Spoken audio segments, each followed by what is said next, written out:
안녕하세요. 투자의 인사이트를 더하는 주식 인사이트입니다. 오늘은 국내 제과업계의 강자 오리온 이야기를 준비했습니다. 최근 한 달 동안 오리온 주가는 어떠한 흐름을 보였을까요? 그리고 이 기업을 둘러싼 주요 이슈와 사업 현황은 무엇인지 하나씩 짚어보겠습니다. 끝까지 함께 해주세요. 먼저 오리온의 최근 주가 흐름부터 살펴보겠습니다. 지난 한 달간 오리온 주가는 대체로 완만한 상승세를 보였습니다. 11월 초 10만원대 초반이었던 주가는 중순경 한때 10만 6천원 선까지 오르기도 했는데요. 이후 약간 조정받았지만 여전히 10만원대 초중반 수준을 유지하며 한 달 전보다 소폭 약 3% 상승한 상태입니다. 전체 증시와 비교해도 양호한 흐름을 보였는데 이는 투자자들의 긍정적 기대감이 반영된 결과로 해석됩니다. 그렇다면 최근 오리온 주가에 영향을 준 요인들은 무엇이 있었을까요? 몇 가지 주요 뉴스를 짚어보겠습니다. 첫째, 오리온의 분기 실적 발표와 월별 매출 동향입니다. 오리온은 2025년 3분기까지 꾸준한 실적을 이어왔는데요. 특히 10월 잠정 매출과 이익이 전년 대비 성장하며 4분기 전망에 청신호를 켰습니다. 증권가 분석에 따르면 10월 한 달 오리온의 매출은 약 2,912억 원으로 작년 동기 대비 7.8% 성장했고 영업이익은 542억 원으로 5.7% 증가한 것으로 파악됐습니다. 이러한 흐름이라면 4분기 전체로도 매출과 영업이익이 각각 한 자릿수 중반대 성장을 달성할 가능성이 높다는 전망입니다. 둘째, 증권사들의 긍정적인 리포트가 잇따랐다는 점입니다. 11월 중순 IBK투자증권은 오리온에 대해 기대 수준에 대체로 부합한다며 투자 의견 매수와 목표주가 14만원을 제시했습니다. 특히 중국과 러시아 법인이 전사 실적을 견인하고 있다는 분석과 함께 중국 신제품 출시 효과와 러시아 파이 생산 라인 증설 등의 성장 모멘텀을 강조했죠. 이어 말미에는 IM증권에서도 오리온 리포트를 내면서 투자 의견 바이와 목표주가 16만원을 유지했습니다. 춘절 효과가 더해질 2026년 상반기 실적 성장도 기대된다는 코멘트까지 나오며 증권사들이 오리온의 향후 성장 여력에 자신감을 보인 셈입니다. 현재 증권사들의 평균 목표 주가는 약 14만 7천원 수준으로 이는 현 주가 대비 40%가량 높은 가격대입니다. 이러한 긍정적인 리포트들은 투자 심리의 호재로 작용하여 주가에 우호적인 영향을 주었습니다. 셋째, 글로벌 지수 편입 이슈와 수급 요인도 한몫했습니다. 11월에는 모건 스탠리 캐피털 인터내셔널 지수의 분기 리뷰가 있었는데요. 이 과정에서 일부 종목들의 비중 조정이 이루어지며 기관 외국인 수급의 변화가 있었습니다. 오리온도 이 영향권에 들면서 일시적인 수급 변동을 겪었지만 큰 추세를 흔들 만큼의 영향은 아니었습니다. 오히려 외국인 투자자들의 순매수가 꾸준히 이어져 지분율이 30%를 넘는 등 해외 투자자들로부터도 관심을 받는 종목임을 보여주고 있습니다. 이러한 요인들 덕분에 11월 한 달 오리온 주가는 완만한 회복세를 시현했습니다. 물론 중간중간 차익 실현 매물이 출회되며 등락은 있었지만 전반적인 투자 심리는 우호적이었습니다. 시장에서는 연말로 갈수록 오리온 주가 모멘텀이 강해질 것이라는 기대도 나왔는데요. 특히 4분기 성수기 효과와 중국 소비 회복 기대감 등이 맞물려 연말 주가를 지지할 것으로 보는 시각이 있습니다. 실제로 키움증권 등 일부 애널리스트들은 연말 시즌과 내년 초 중국 춘절 수요를 감안하면 오리온의 매출 상승 모멘텀이 강화될 것으로 전망하기도 했습니다. 이제 오리온의 사업 구조와 부문별 현황을 자세히 살펴보겠습니다. 오리온은 우리가 잘 아는 초코파이의 제조사로 시작해 현재는 국내외에서 다양한 제과 제품을 생산 판매하는 종합식품회사로 자리매김했습니다. 사업 부문을 지역별로 나눠보면 크게 한국 본사와 중국 법인, 베트남 법인, 러시아 법인 등 4대 축으로 구성되어 있습니다. 여기에 최근에는 인도와 미국 등 신시장 개척에도 적극 나서고 있죠. 먼저 국내 사업부터 보겠습니다. 오리온의 한국 법인은 우리의 어린 시절부터 익숙한 수많은 과자, 브랜드를 보유하고 있습니다. 초코파이, 꼬북칩, 포카칩, 오징어 땅콩, 다이제, 고래밥 등 나열하기도 힘들 정도인데요. 이처럼 스낵, 비스킷, 파이, 초콜릿, 껌, 캔디까지 제품 포트폴리오가 다양합니다. 최근 트렌드에 맞춰 마케소나, 닥터유 같은 프리미엄 건강 간식 라인도 선보이고 있고요.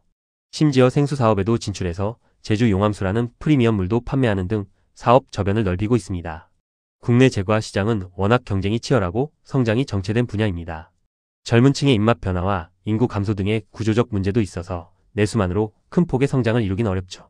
그래서 오리온은 국내에서는 안정적인 현금 창출과 신제품 테스트베드 역할을 맡기고 본격적인 성장 동력은 해외 시장에서 찾는 전략을 취해왔습니다. 그럼 오리온 해외 사업의 핵심인 중국 법인을 살펴볼까요? 오리온은 업계에서 중국 시장 성공 사례로 손꼽히는 기업입니다.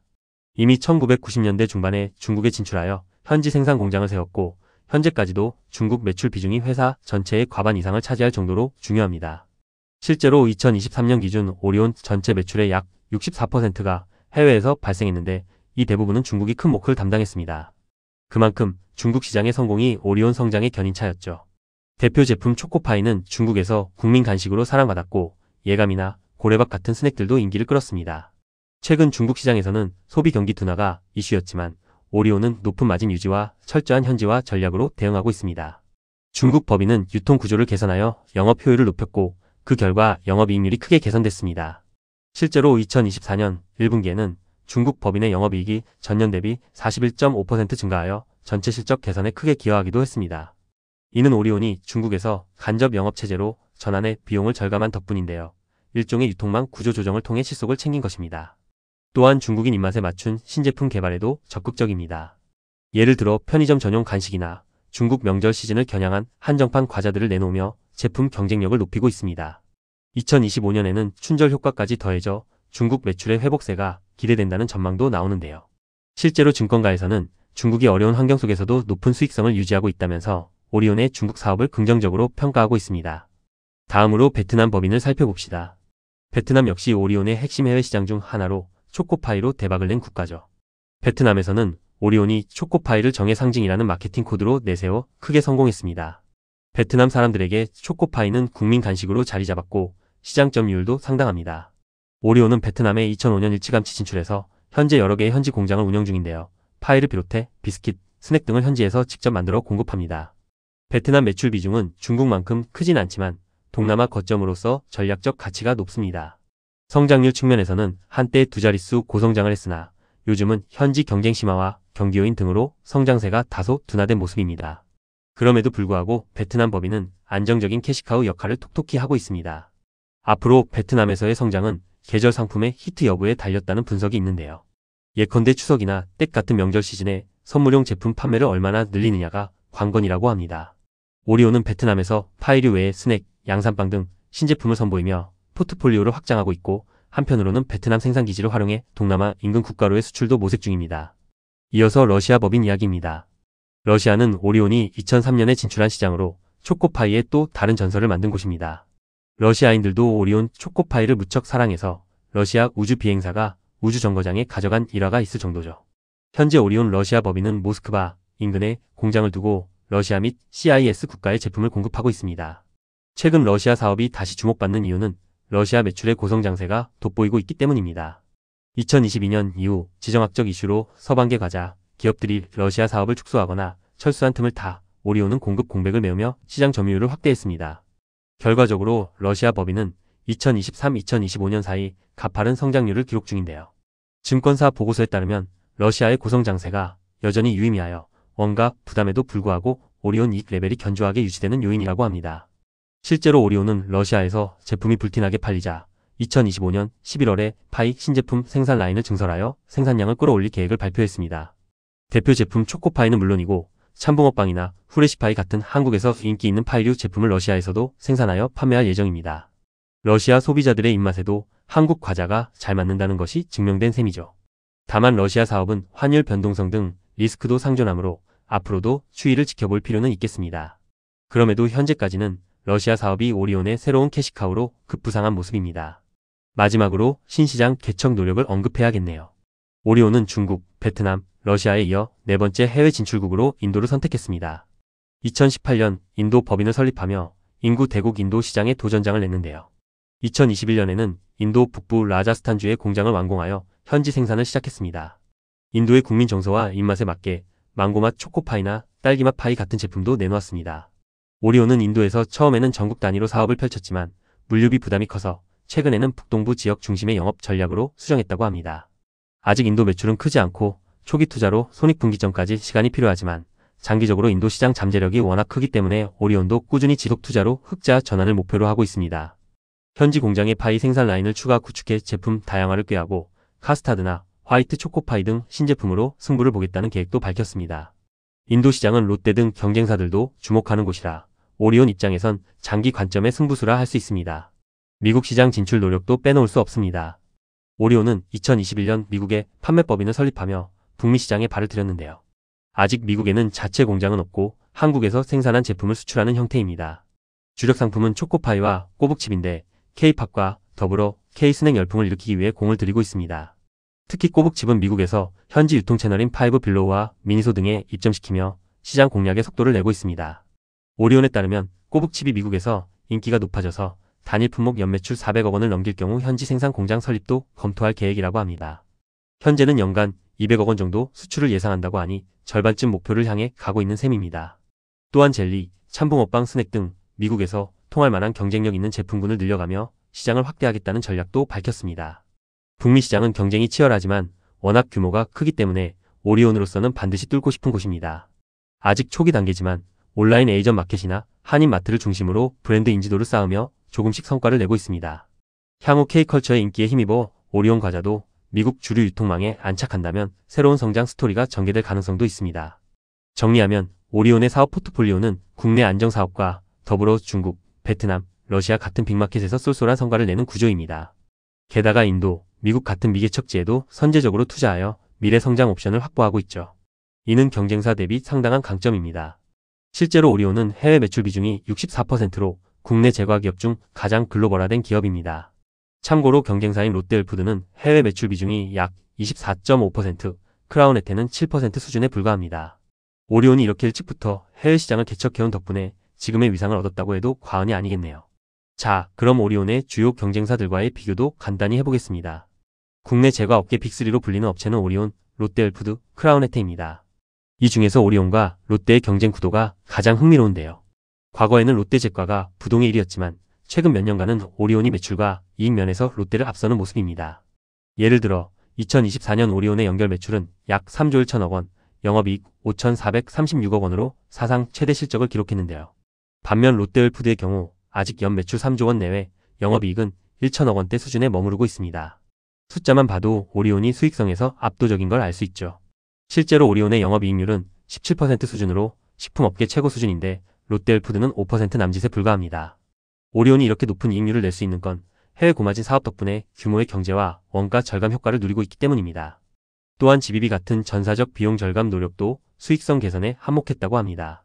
롯데웰푸드는 최근 종합식품기업으로 체질 변환을 시도하면서 2023년 사명을 바꾸고 적극적인 행보를 보이고 있습니다. 아이스크림, 제과, 식품을 아우르는 포트폴리오를 갖추고 해외 사업도 35% 수준까지 확대하겠다는 목표를 발표했죠.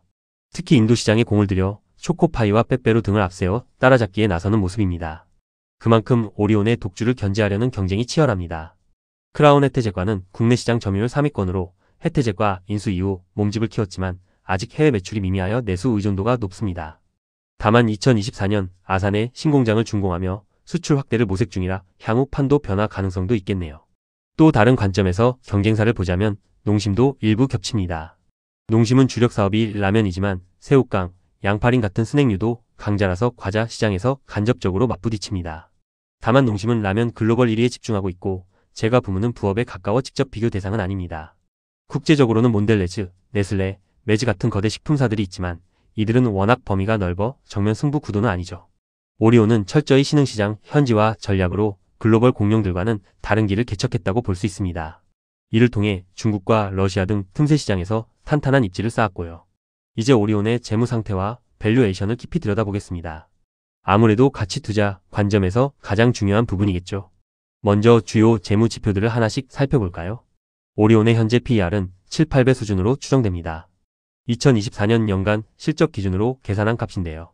이는 음식료 업종 평균 PER 약 14배와 비교하면 절반 정도밖에 안 되는 저평가 국면입니다. 물론 2025년 이익 일시적으로 감소할 것으로 예상되면서 포워드 PER 예상 이익 기준은 약 910배 수준으로 올라가긴 합니다. 그래도 여전히 한 자릿수대 PER을 유지하고 있어서 동종 업계 대비 상당히 낮은 밸류에이션이다라는 게 일반적인 평가입니다.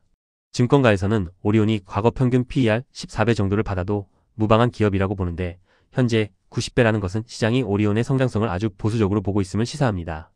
만약 향후 실적이 기대 이상으로 나온다면 멀티플 리레이팅 여지도 충분해 보입니다.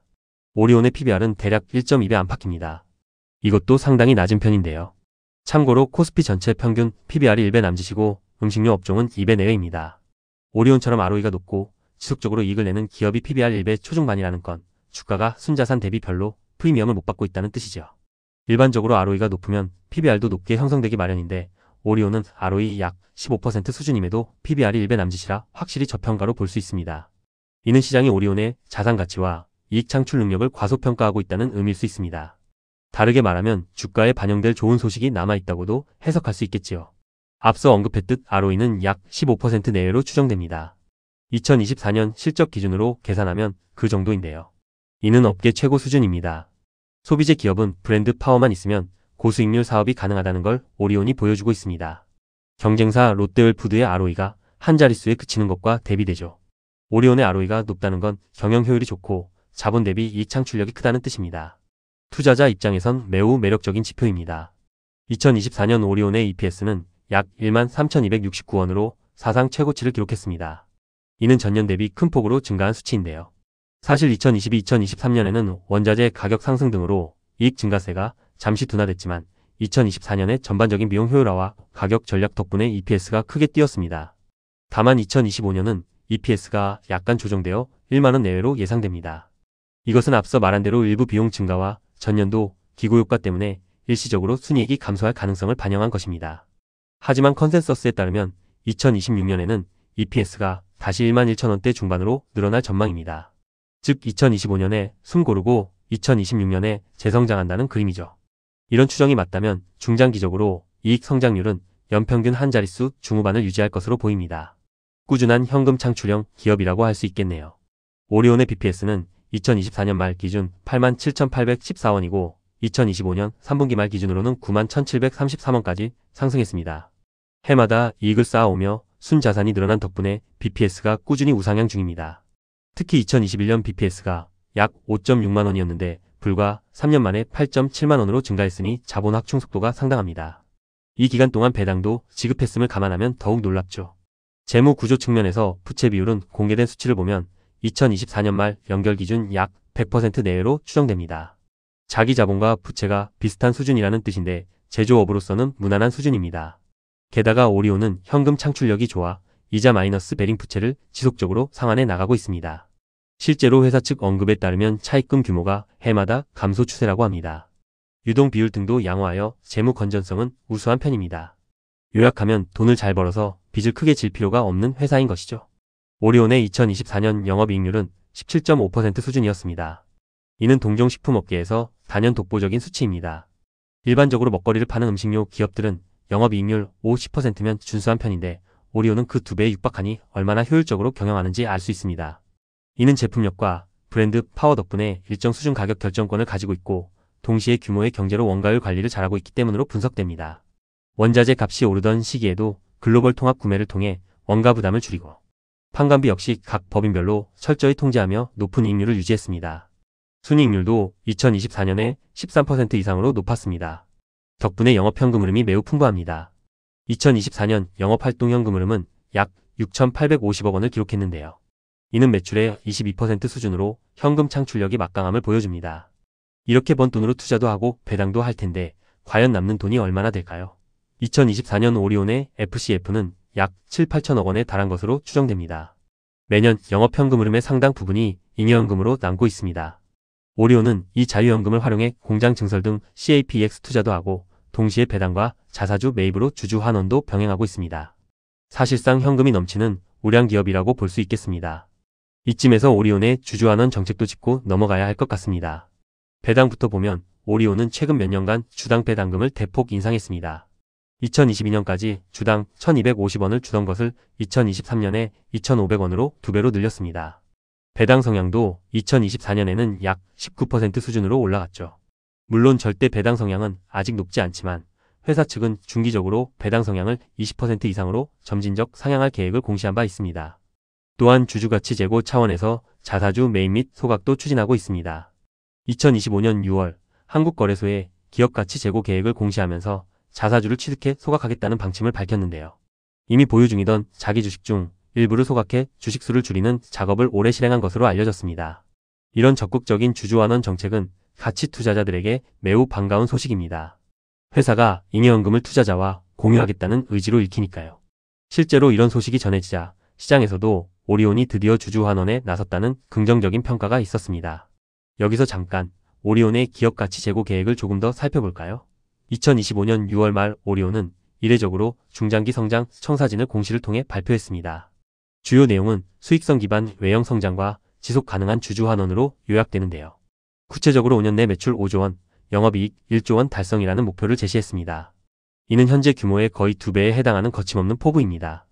이를 위해 국내외 생산시설에 8,300억 원의 투자를 단행하고 글로벌 사업 및 수출시장 확대를 통해 외형 성장을 이어가겠다고 밝혔습니다.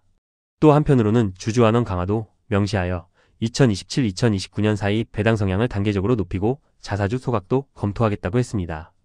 덧붙여 건강식 및 프리미엄 식품으로 사업 영역 확대를 언급했는데요. 기존의 초코파이 같은 대중 제품뿐만 아니라 건강 트렌드에 맞춘 프리미엄 상품군으로 종합식품 기업 전환을 가속화하겠다는 뜻으로 해석됩니다. 예를 들어 단백질 바나 기능성 웰니스 식품 등의 분야까지 염두에 두고 있는 것으로 보입니다. 이러한 계획 발표는 시장에 상당히 긍정적인 신호를 주었습니다. 실제로 발표 후 주가가 반짝 오르기도 했죠. 물론 계획은 장밋빛이고 실행은 쉽지 않겠지만 적어도 오리온 경영진이 향후 성장에 대한 강한 의지를 갖고 있다는 점에서 투자자들에게 신뢰를 주었습니다. 마지막으로 투자 포인트와 향후 전망을 정리해 보겠습니다. 지금까지 분석한 내용을 종합하면 오리온은 견조한 실적과 탄탄한 재무 구조를 가진 가운데 시장 평균 대비 저평가된 주식이라는 그림이 그려집니다. 한마디로 실적은 우량한데 주가는 싸다는 것이죠. 이는 가치 투자 관점에서 매력적인 조합입니다. 특히 오리온은 경기 변동에 비교적 둔감한 생활필수 소비재를 다루면서도 동시에 해외 성장 스토리까지 보유한 드문 사례입니다. 이러한 특성 덕분에 방어주의자, 성장주의 면모를 겸비했다고 평가할 수 있습니다. 그렇다고 리스크가 아예 없는 것은 아닙니다. 투자 시 유념해야 할 점들도 짚어보죠. 첫째, 오리온의 실적은 아무래도 중국 경기와 밀접하게 연동되어 있습니다. 중국 소비 경기가 예상보다 크게 둔화되거나 사드 사태 때처럼 한중 관계 변수가 생기면 타격을 받을 수 있습니다. 다행히 오리온 제품들은 현지화에 성공해서 중국 소비자들에게 국산 브랜드 느낌을 주고 있지만 그래도 중국 리스크는 완전히 배제할 순 없습니다. 둘째, 원자재 가격 변동입니다. 과자 제조에는 밀가루, 설탕, 유지 등의 원재료와 포장재 등이 필요한데 국제 원자재 가격이 급등하면 마진이 압박받을 수밖에 없습니다. 오리온은 글로벌 소싱으로 대응하고 가격 인상도 단행해왔지만 인플레이션 국면에서는 비용 관리에 신경 써야 하죠.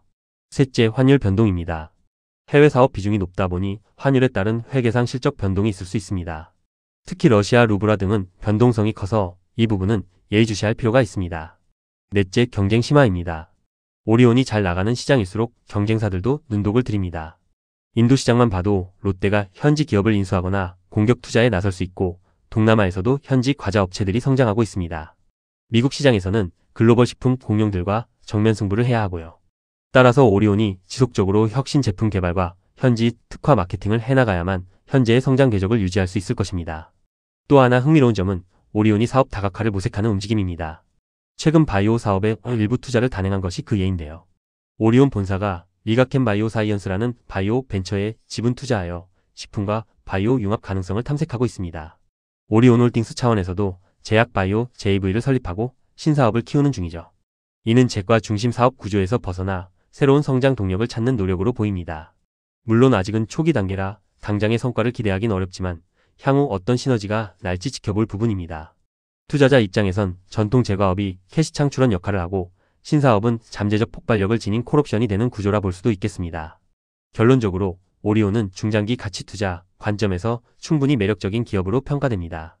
견고한 펀더멘털에 비해 주가의 저평가가 지속되고 있고 높은 해외 매출 비중과 효율적 경영으로 앞으로도 안정적인 이익 창출이 기대됩니다.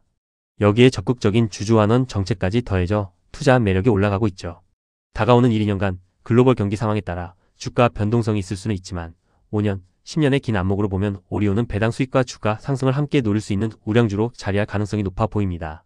물론 투자에는 늘 위험과 변수가 존재하므로 앞서 언급한 리스크 요인들을 지속 모니터링하면서 접근하는 것이 바람직할 것입니다. 오늘 준비한 오리온에 대한 이야기 도움이 되셨나요? 오리온이 어떻게 국내외에서 성장해왔고 숫자는 무엇을 말해주는지 최대한 쉽게 풀어드리려 노력했는데요. 결국 주식 투자는 미래를 내다보는 일인 만큼 여러분도 오리온의 향후 행보를 관심있게 지켜보시면 좋겠습니다. 마지막으로 중요한 안내 말씀드리겠습니다. 영상 내에서 언급되는 정보는 투자 판단에 대한 조언일 뿐 투자의 최종 판단과 책임은 투자자 본인에게 있음을 알려드립니다. 투자 결정하실 때 꼭 여러 정보를 검토하시고 신중하게 판단하시기 바랍니다. 그럼 이것으로 주식인사이트 오늘 영상을 마치겠습니다. 시청해주셔서 감사합니다. 이번 영상이 도움되셨다면 구독과 좋아요 부탁드립니다. 다음에도 알찬 콘텐츠로 찾아뵐게요. 감사합니다.